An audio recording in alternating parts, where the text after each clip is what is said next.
On today's show, the Dallas Mavericks, the new hottest team in the NBA, as Luka Doncic drops 47 points, and the Dallas Mavericks ending the Houston Rockets' 11-game winning streak. How Luka was able to get it done, why Luka deserves the MVP award over Nikola Jokic this season, and why this recent stretch of Dallas Mavericks basketball is different than any previous winning streak this season. It's all coming up on today's Locked On NBA.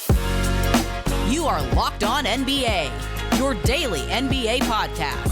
Part of the Locked On Podcast Network, your team every day. What's up, and welcome to another edition of Locked On NBA, the biggest stories with the local experts. I'm your host, Jackson Gatlin, also host of Locked On Rockets right here on the Locked On Podcast Network, your team every day. Now, today's episode is brought to you by Prize Picks. Prize Picks is America's #1 fantasy sports app with more than 3 million members. It is the easiest and most exciting way to get in on the action while you watch your favorite sports and players. You just pick more or less on 2 or more players' stats and watch the winnings roll in. Prize Picks is so simple to play. You can make your picks and submit an entry in less than 60 seconds. Quick withdrawals, easy gameplay, and an enormous selection of players and stat types are what makes Prize Picks the #1 fantasy sports app on the market. And look, with playoff action right around the corner, you're not going to want to miss out. Get in on the action and win up to 100 times your money on Prize Picks as you and the world's best players take the game to a new level during the NBA postseason. So if you've been thinking about getting into daily fantasy sports, try Prize Picks. Download the app today and use code LOCKEDONNBA for a first deposit match up to $100. Again, download the app, use promo code LOCKEDONNBA for a first deposit match up to $100. Prize Picks. Pick more, pick less. It's that easy.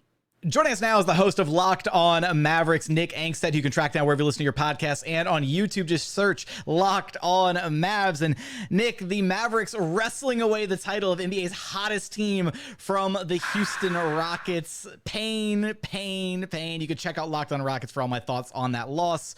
But we're here to talk about the Mavericks. 125-107 win, their 7th straight, 11 straight wins with Luka Doncic in the lineup. And boy, did he have an insane heater in this one. I feel like we're saying this every single game, though, that he plays 47 points, 22 in the first quarter. Before this game even started, he banked a shot in off of the Jumbotron in Toyota Center. That should have been backwards off the Jumbo. That should have been foreshadowing for exactly the type of game that we were going to get from Luka in this one. At this point, how numb are you to these types of performances from Luka when you see them on a on a game-to-game basis?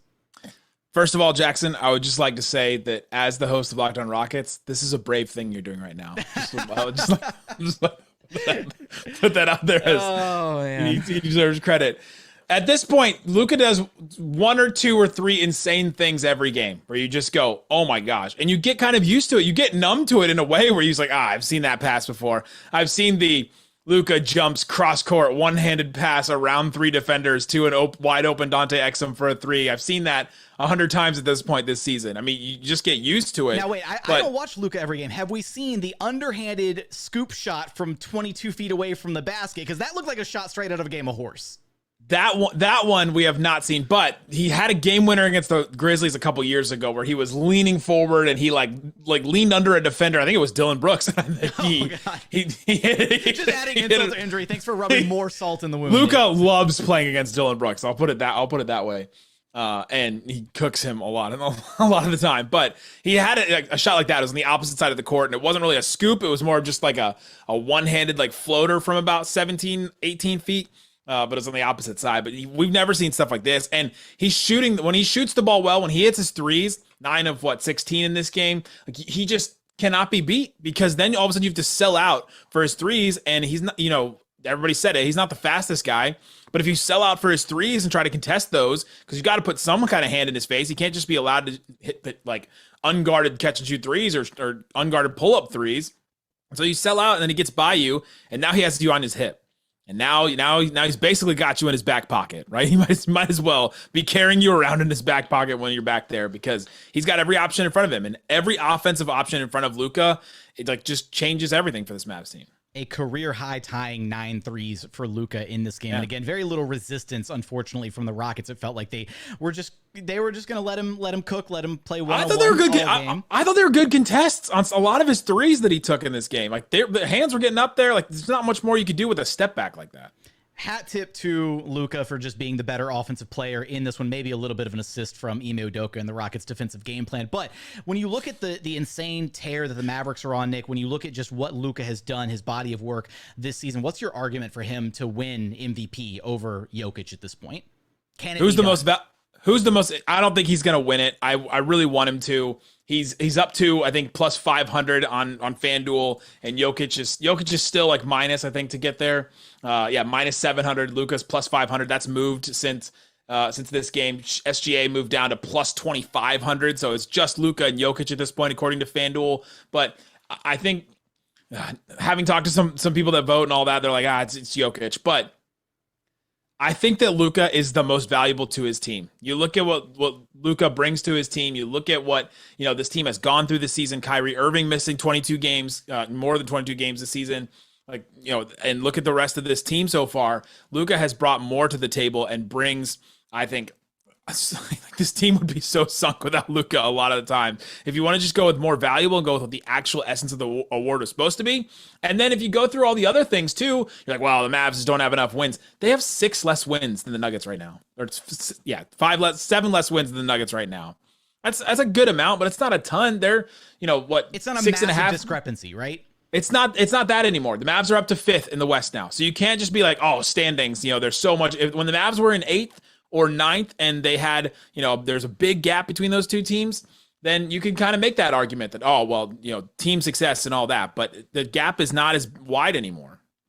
During this winning streak with Luka in the lineup, right? So 11 straight wins with Luka, dating back to, we'll start at March 7th, right? You run the numbers. The Mavs are the 4th best offense in the NBA and the 4th best defense in the NBA over that stretch. What feels different about this stretch of Mavs basketball compared to some of the stretches that they've had earlier this season where things look good, right? It's been a bit of a roller coaster this season for the Mavericks. Everything. It feels so different. The Mavericks have completely changed the identity of their team, where coming into before the trades, it's like we do all this on Locked On Mavs to do pre-trade and post-trade. It's like our AD and BC of like civilization. It's like we talk about it that way, because before the trades, if the Mavs didn't hit threes, they didn't hit their threes well, they lost every time. Every time if the Mavs just, like we call it a magnets game, where the magnets just got turned off and they're, the magnets on the rims got turned off when the Mavs shots just won't go in. Oh, this is a magnets game. They're just not going to hit. And they live and died by the three so often. And now this team has the ability to hit the threes like they did against the Rockets tonight. They hit a ton of threes. They 24, their most makes in a season.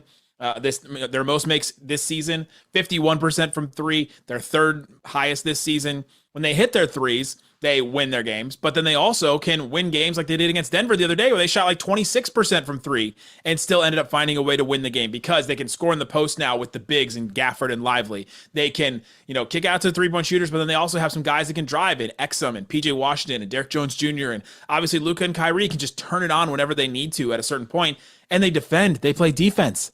This has been a complete change of what the Mavericks used to be, where they just, all right, we're just going to outshoot teams and we're going to eventually just pray that our defense holds up just enough to get a win. And now they actually defend well.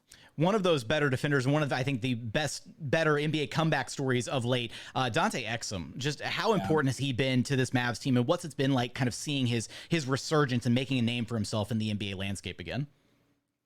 The Mavericks would probably have, honestly, and this is like a big statement because of how much wins mean in the NBA right now, the Mavs would have 4 less wins this season without Dante Exum. Literally. And he's like a 20-minute-a-game player off the bench, but he had 7 threes against the Lakers in a game that was massive. He had the 3 the other night against the Kings that was essentially the game winner. He's had a bunch of 20-point games this season when Kyrie was out for a stretch in December. Like, the Mavericks would have a lot less wins without him, I think.